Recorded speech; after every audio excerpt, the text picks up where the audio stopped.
What's going on? This is Crossbeats Production, and you're here with Nate28. I just wanted to do a quick comparison of multiple different limiter compressor maximizers that I'm just trying to see, I guess, which one sounds clearer and which one works out better on the mix and stuff like that. But I guess the main purpose of this is to kind of give you guys a perspective of different limiters, compressors, maximizers. I guess they're not really compressors, but they are compressing the signal to a degree. So they're more maximizers, basically. Each one is very different to the other. There are three different Ozone options here that I've got, which I've got Ozone 6, which is the one that I actually own. I own Ozone 5 as well. When I upgraded to Ozone 6, it's kind of the two that I kind of stick with. But I also just wanted to check out a trial of Ozone 7, which comes with the new IRC4. That's one option that I thought I might give a try just to see how clear it is and how it limits the mix as well, and how affects the transients on the actual signal. So the other one that I heard about was the DMG Audio, which is a maximizer limiter, which I haven't got. It's just a trial that I'm just using at the moment just to see how it is, and I found that it works really uniquely on the signal and the way that it processes the signal path, and it's as far as I'm aware, the Ozone 6 limiter has a behind the scenes kind of way of doing this process, but this uses a different way that's visual, I guess, in that sense. But it's got different bandwidths, so you basically can use like a similar to a compressor. So this type of compressor here, where it's got different bandwidths of frequencies, you can alter the way that the limiter affects those bandwidths in those frequency spectrums. So that's a different, unique kind of style of limiting. I think it works quite well on certain things, because you can compress certain things, or limit, I should say, certain things, whereas, like, for example, the low frequencies you could affect more than the high frequencies and allow those to breathe, or vice versa, or however you want your track to sound. But it's definitely unique. So anyway, that's one of the options that I'm testing out, just to give you an idea. There's this other one, which is called Aom Invisible Limiter. The same as number 2 up here, so this is the second version of this original. They're kind of similar to the way that they sound. I must say that when I found out about these two, I had to try them just to see what they were like, because I felt that you don't know until you actually try it on one of your own tracks and to see how it's functioning and working. But they definitely have some kind of clarity that other limiters don't have, and that may be due to the fact that it can upscale the quality of the audio signal. So it can change that upscale multiple different times, and I think that creates a different, unique sound to these two limiters. They both have the same kind of function. That's got one, but it's just not as in depth as this one here. But anyway, this is also a waves limiter. So this is one of the limiters that occasionally is on special with waves. I don't own it. It's just a demo that I'm using. Like I said, the only ones that I do use is Ozone at this stage, and the standard limiter that comes in Studio 1.3. I brought this one up just to give an example, because I find that this one that's in Studio 1 isn't actually a bad limiter. If you're stuck with using this limiter, then it's not at all a bad limiter. So you can definitely use it, and it's most definitely usable if you're trying to make tracks and you just want to get something to use, and that's available in Studio 1.3. As far as I know, it's the same limiter that goes back to Studio 1.2 if you still own that. I don't know, I didn't own that version of Studio 1, but I own the 3 version. So the next one then, I guess, is where is the final limiter that I want to trial? If I can't find it, I'll just have to go with these. There are some other ones in Universal Audio. I might do another video.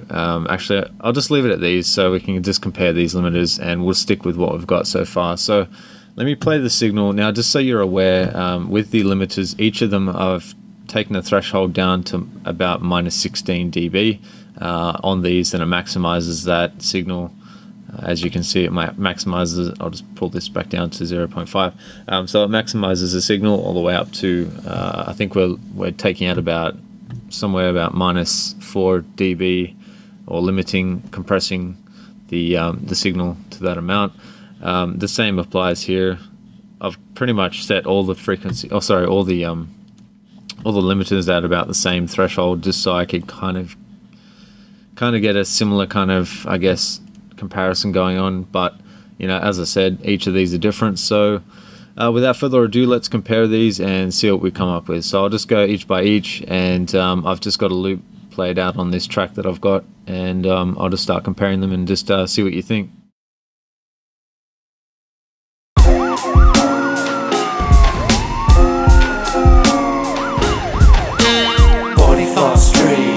We gon' live it out, 44th Street.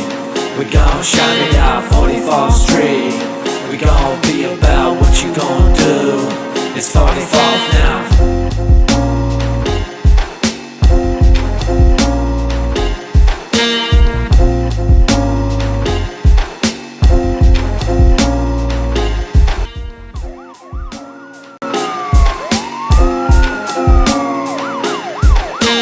44th Street. We gon' live it out, 44th Street. We gon' shout it out, 44th Street. We gon' be about what you gon' do. It's 44th now.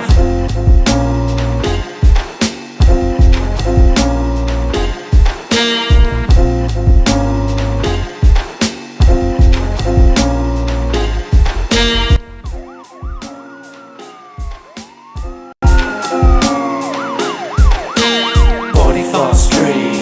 We gon' live it out, 44th Street.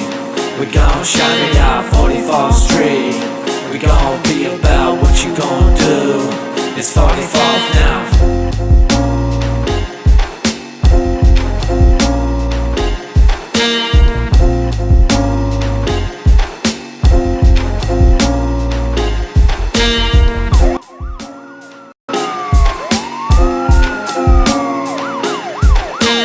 44th Street. We gon' live it out, 44th Street. We gon' shout it out, 44th Street. We gon' be about what you gon' do. It's 44th now.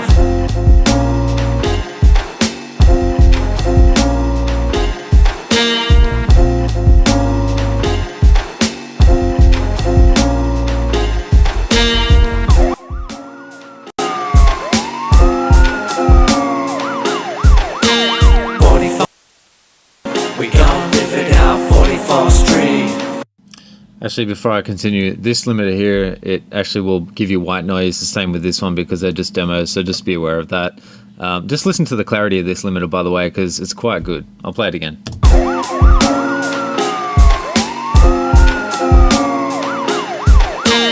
44th Street. We gon' live it out, 44th Street. We gon' shout it out, 44th Street. Be about what you gon' do. It's 44th now.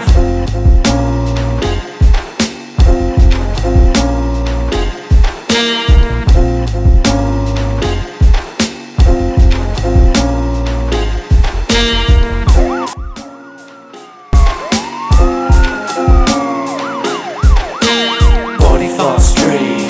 We gon' live it out, 44th Street. We gon' shout it out, 44th Street. We gon' be about what you gon' do. It's 44th now.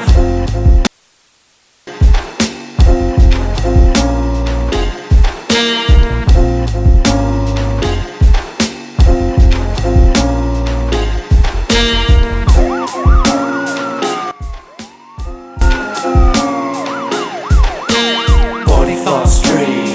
We gon' live it out, 44th Street. We gon' shout it out, 44th Street. We gon' be about what you gon' do.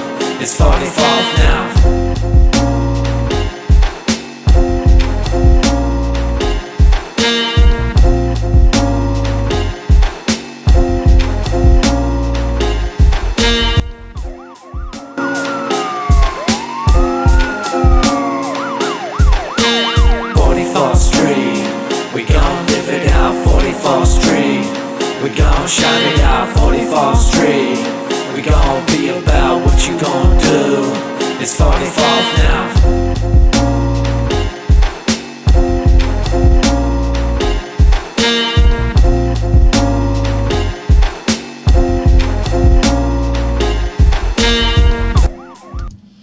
Alright, so that final limiter that I just tried for the Studio One limiter, that actually doesn't have dithering in it. It's not built into the limiter, so I guess that could impact the way that the final sound comes out. So, you know, just bear that in mind when you're using the limiter that comes out of Studio One. It doesn't have the feature of dithering. From what I'm aware, though, the dithering is actually built into Studio One, so audio files, you can turn this feature off as well, but audio files that you drop into Studio One have dithering to a degree already on them, from what I'm aware. But anyway, so just so you're aware of that. But yeah, I mean, I just thought this was a good comparison to kind of go through and just give you guys a perspective of each limiter and see how they sound. I must say that the Aom Invisible Limiter does sound like it says. It does sound quite invisible, because it seems to me like it doesn't destroy the transients as much as some of the other ones, especially, I guess, when I noticed the transients on the standard limiter and this built-in one for Studio One, it did affect the transients a little bit more. I guess you could play around with the release times and stuff like that to change that up a bit. But you know, I did notice that the transients on this particular limiter were a lot clearer, and that's the thing. I guess I didn't change any of the release times on this, so I guess it must grab the release time and automatically affect that as it goes. But yeah, I mean, this is just a good way to see without having to go out and do it yourself, just to see what they sound like. Again, the video is not going to give you all the image of what this actually would sound like if you were sitting here in the studio, but it does give you a good indicator of kind of how they are each affecting the audio. So I hope you guys enjoyed this video, and if there's anything or any questions you have, just hit me in the comments there. And without further ado, peace.